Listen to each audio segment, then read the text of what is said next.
Salut! Le Jenga est un jeu magnifique. C'est une tour en bois faite de pièces et le but du jeu consiste à prendre une pièce d'en bas et de le mettre en haut et d'essayer de faire en sorte que la tour tienne le coup, qu'elle ne tombe pas. On appelle aussi ce jeu-là le jeu de la tour infernale. Eh bien, ça me fait penser à cette histoire, écoute.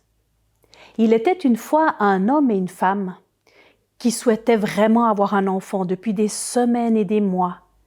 Mais cet enfant ne venait pas, mais ils ne perdaient pas espoir. Derrière leur maison, il y avait un jardin énorme, tout entouré par un mur. C'était le jardin de la magicienne. Personne n'osait n'y entrer. Et un matin, la femme a aperçu dans le jardin des réponses. Les réponses, c'est des fleurs un peu comme des campanules violettes. C'est une plante qui est aussi belle que bonne. Et depuis ce jour-là, la femme n'avait qu'une envie, c'était de manger des réponses. Alors elle a demandé à son mari d'aller en chercher, mais il a dit « Mais t'y penses pas, je ne vais pas entrer dans le jardin de la magicienne. » Et comme elle ne pouvait pas manger de réponses, elle s'est mise à dépérir. Alors son mari, plutôt que de la voir dépérir, il a pris son courage à deux mains et il a attendu le soir pour pénétrer dans le jardin de la magicienne. Il a franchi le mur et discrètement, il est allé cueillir 2-3 brassées de réponses. Et quand il est rentré, sa femme s'est dépêchée d'en faire une salade. Elle a tout mangé, mais au lieu de la rassasier, elle en avait encore 3 fois plus envie. Alors le lendemain, l'homme, plutôt que de voir sa femme mourir, il a préféré retourner. Il a attendu la nuit avant de franchir le mur et d'entrer dans le jardin. Mais cette fois-ci, il est tombé nez à nez avec la magicienne. Elle était dans une colère énorme. « C'est donc toi le voleur de réponses !» Et lui, tout de suite, pour se défendre, il a expliqué que si sa femme ne mangeait pas de réponse, elle mourrait. Alors la magicienne s'est un peu calmée et elle lui a dit « Je suis d'accord de t'aider, je suis d'accord de te laisser ramasser des réponses à une condition. C'est que tu t'engages à me donner ta fille qui va naître. »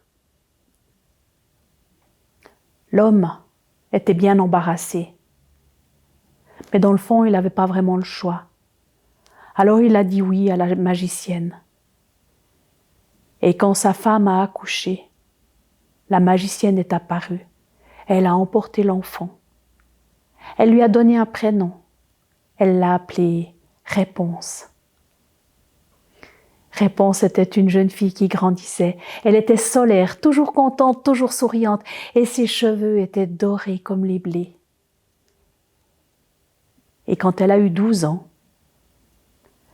la magicienne l'a enfermée au milieu de la forêt dans une tour. Cette tour n'avait pas de porte ni d'escalier. Il y avait juste au sommet de la tour une fenêtre. Et c'est là que Réponse a vécu pendant des semaines, pendant des mois, pendant des années. Et tous les jours, la magicienne allait la trouver. Alors elle appelait depuis en bas « Réponse, Réponse, déroule tes cheveux que je monte. » Et Réponse défaisait ses nattes et elle accrochait ses cheveux à un crochet juste à côté de la fenêtre et déroulait ses cheveux. Et la magicienne grimpait. Un jour, un beau jeune homme chevauchait dans les bois et il a entendu une jolie chanson. C'est que Réponse, pour égayer ses journées, elle chantait. Alors le jeune homme s'est approché et il a aperçu la tour. Alors il a écouté et il est reparti. Seulement, son esprit était envoûté par ces belles chansons. Il voulait vraiment savoir qui les chantait. Alors il est retourné. Il a fait le tour de la tour, il a cherché, mais il n'y avait pas de porte, pas d'escalier, rien. Il s'est mis un peu à l'écart et il a aperçu la magicienne. Il l'a entendu dire « Réponse, réponse, déroule tes cheveux que je monte. » Il a vu les cheveux apparaître et la magicienne monter. Il a attendu qu'elle redescende et qu'elle parte. Et lui, il a fait la même chose. « Réponse, réponse, déroule tes cheveux que je monte. » Il a vu les cheveux descendre le long de la tour. Il est grimpé. Et quand Réponse l'a vu, elle n'avait jamais rencontré un jeune homme. Elle a eu peur d'abord. Et puis lui, tout de suite, il l'a rassurée. Il lui a simplement dit qu'il avait apprécié ses chansons et qu'il avait envie de découvrir qui c'est qui les chantait. Alors ils ont discuté un moment. Et puis le prince lui a fait sa demande.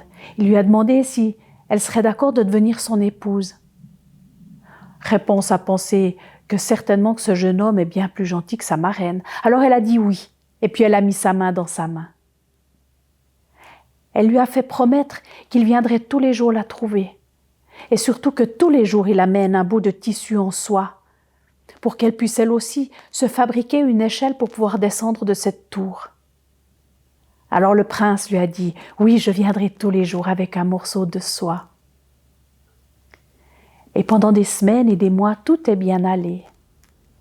Tous les jours, Réponse recevait la visite de sa marraine en journée et du beau jeune homme, du prince, le soir. Un jour, malheureusement, Réponse a eu la langue trop pendue. Elle a dit à sa marraine « C'est incroyable, comme il te faut beaucoup de temps pour monter, alors que quand le prince vient, en moins de temps qu'il ne faut pour te le dire, il est en haut. » La magicienne l'a regardée. Elle lui a dit « Tu m'as pas trompée, mais comment c'est possible ?» Et elle est entrée dans une colère énorme. Elle a empoigné avec sa main gauche les tresses de Réponse. Elle a pris un ciseau et elle a coupé les cheveux de Réponse. Et puis elle a dit à Réponse « Maintenant, va-t'en !»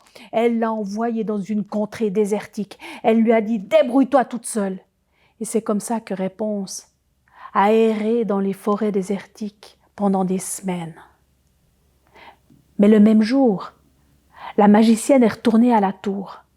Elle a attaché les cheveux de Réponse qu'elle avait coupés, elle les a attachés au crochet à côté de la fenêtre. Et puis elle s'est cachée et elle a attendu la nuit. Le jeune homme est arrivé. « Réponse, Réponse, déroule tes cheveux que je puisse monter. » La magicienne a lancé les cheveux en bas la tour. Le jeune homme est grimpé. Et la magicienne l'attendait. « Tu t'attendais à voir ton amie, eh bien, elle n'est plus là dans son nid. L'oiseau s'est envolé, le chat l'a chassé. Maintenant, toi, tu ne la verras plus non plus. » Le jeune homme a eu tellement peur de la magicienne qu'il a sauté par la fenêtre. Il est tombé dans les ronces et les épines l'ont rendu aveugle. Lui aussi, il a erré pendant des semaines, seul. Il se nourrissait de baies, de racines. Il marchait sans savoir où il allait. Et puis un jour, son chemin est arrivé dans la zone désertique où se trouvaient Réponse et ses deux jumeaux, un garçon et une fille. Et puis il a entendu une voix. Il a reconnu la voix, c'était celle de Réponse. Il s'est approché et Réponse l'a reconnue. Elle a pleuré de joie et ses larmes ont touché les yeux du prince. Et aussitôt, il a retrouvé la vue. Alors le jeune homme, le prince, il a pris Réponse et ses deux enfants et ensemble ils sont allés dans son royaume où il a été très très bien accueilli. Et on raconte que le prince, Réponse et leurs deux enfants ont encore vécu dans le plus grand bonheur pendant des années.